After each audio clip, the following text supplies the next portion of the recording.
generator check is at 0530. Oil level, coolant temperature, exhaust pressure, 3 readings, 2 minutes. Caterpillar C18 diesel. You have to do it manually below -20 because the electronic sensors give false readings in the cold. Temperature is -28 this morning.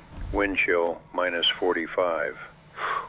I wore gloves rated to -30 and my fingers went numb by the 3rd reading. Had to stop. Pull my hands under my arms. Wait, then finish. The British Antarctic survey team knows to do the manual check now. I told them in October. Before that, they were trusting the panel readings. They would have lost a generator by April. You know what's ironic? I ran the Tactical Operations Division of Boston Police Department for 16 years.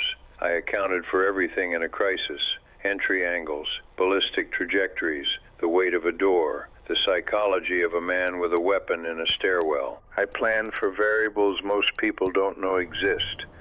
I didn't account for -28. I find that almost funny. Almost. I urge you establish a perimeter to contain what's inside. That's the operational logic. Every officer on the line knows it. You hold the perimeter until command makes a decision. Nothing moves in, nothing moves out until you're ready. The perimeter is the decision. It holds a situation in place while you build the conditions for resolution. I taught that at the Boston Police Academy for 8 years. I ran 212 tactical operations on that principle. The perimeter holds. You hold it. I served your 34 years. Harvard Street Station to Deputy Superintendent, Commander of Tactical Operations. 212 operations. 243 hostage negotiations. I kept count because someone asked in my 3rd year, and I never stopped. 94% resolved without fatality. The FBI Joint Task Force called me in after the marathon in 2013. 72 hours of continuous operations. I didn't notice them passing. That's the training. You don't perceive what's not operationally relevant. You stay in the incident command. The rest falls below the threshold. 3 marriages. Those I noticed, but only after when the paperwork arrived. There was an unwritten rule in my unit. You don't talk about what weighs. You talk about what works. The operation, the protocol, the after-action review. You don't bring interior noise into the briefing room. I enforced that rule for 22 years. It didn't occur to me I was living by it at home, too. At every table, with every person who had reason to expect something more from me than operational efficiency. Kevin is 40, lives in Phoenix, doesn't answer the phone. I understand that. I don't think I'd answer either. There was an operation in 2003, apartment building in Roxbury. We had a barricaded subject on the 2nd floor, erratic, armed, no hostages. I had 2 entry options, direct through the front stairwell or the rear fire escape in a kitchen window. The fire escape added 9 minutes to the timeline. I chose the front stairwell. Subject was apprehended, no casualties, clean resolution. That was the call. I didn't think about it again for 15 years. I ran perimeters inside my own head for 34 years. Miguel's name, the lateral window, the sound the radio made when they called subject down. I contained it, classified it, controlled access. I was very good at it. November 2018, Kenmore Square. Daniel Reyes, 44 years old, Army veteran, severe PTSD, documented. 6 hours in the 3rd floor apartment with a firearm. Negotiation had stalled at hour 4. The subject was not responding to standard crisis communication. I had the incident command, the assessment, the decision, mine. There was a lateral window on the east face of the building, 3rd floor, accessible via exterior fire escape. It would have added 12 minutes to the operation. Higher variable count, more complex approach vector. I chose a direct entry instead. Speed over complexity. The use of force continuum supported it. The decision matrix was clean. I reviewed that matrix 14 times in the first 6 months. I chose speed. Alert, 2 people died.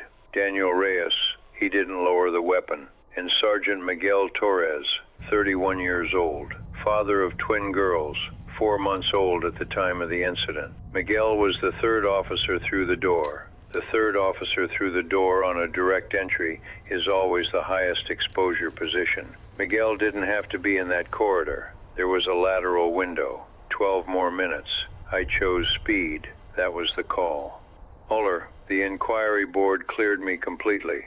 Thorough 3-hour testimony, every decision point examined. The commissioner presented the citation personally.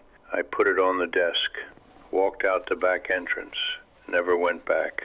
2 days later, press conference, media questions. I heard myself say, the operation was executed according to protocol. I didn't think those words. They came out on their own. Automatic, clean, perfect. That's when I understood that something had stopped working. Not the operation, not the protocol, me. I had been running on the operational mode so long that the mode had learned to run without me. The machine produced the correct output regardless of what was happening inside it. When the machine runs without you, you start to wonder what you were for. 11 weeks later, I retired, turned down the psychological debriefing twice, stopped answering that number after the 3rd scheduled appointment. What they expected was insomnia, standard symptom cluster for officer-involved shootings. What happened was the opposite, 14 hours of sleep a day for 3 months. My body stopped maintaining the alert. 34 years of operational readiness and then nothing. Like a generator that runs out of fuel without warning and just stops.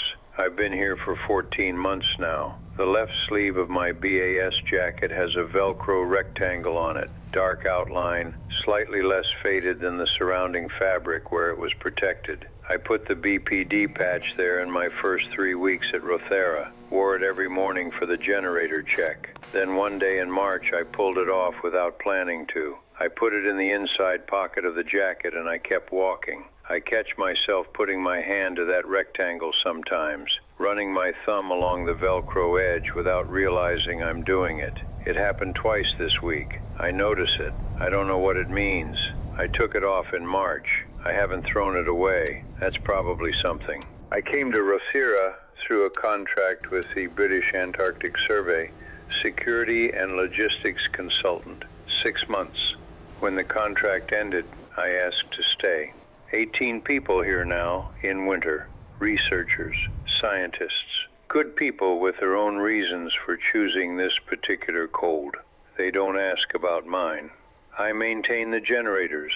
I know the Caterpillar C-18 well enough to be useful. Every 8 hours, manual check. The sensors lie in these temperatures. You do it by hand. This is what I'm useful for. Adelaide Island, 68 degrees south. In winter, the sun disappears for 4 months. At 05:30, there is no light at all, just polar darkness and the wind off the ice shelf. 25 to 40 knots, constant. The temperature with wind chill is something your face learns to measure before your brain does. HAB Unit C is 14 square meters, metal walls, foam insulation in one corner pulling away from the wall, table, metal chair, shortwave radio, BBC World Service at night. 3 books on the shelf. I haven't opened any of them. Nobody assigned me here. Nobody sent me south. I filed no operational plan, received no orders. I just applied for a contract. Extended it once, extended it again. That was the call. Command on the generator control panel, taped with yellowing tape, there is a plastified photograph. Miguel Torres in dress uniform. I face it down before I sleep. I haven't turned it back over since February. I don't know if I'm going to.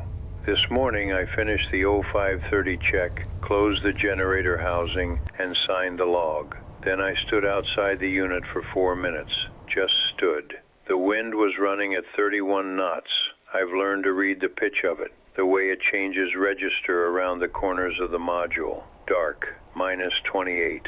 I reached into the inside pocket of my jacket, felt the patch with my thumb. The Velcro backing, the embossed BPD seal, The slight roughness where the lettering is. I didn't put it back on. I didn't throw it away either. Not yet. Ness out here, the wind makes a perimeter decision for you.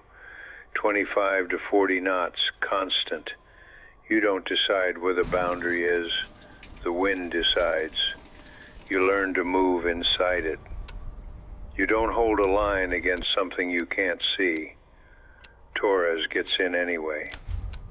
Most days now I don't hold the line. I let him in. Into the 14 square meters, the generator hum, the minus 20, whatever this is. I don't know if that's progress or just exhaustion. I've stopped running the after action on the difference. Notice the sound I like here is a generator at idle, constant. Doesn't want anything from you. It doesn't need to be debriefed or given a citation or cleared by an inquiry board. It just runs.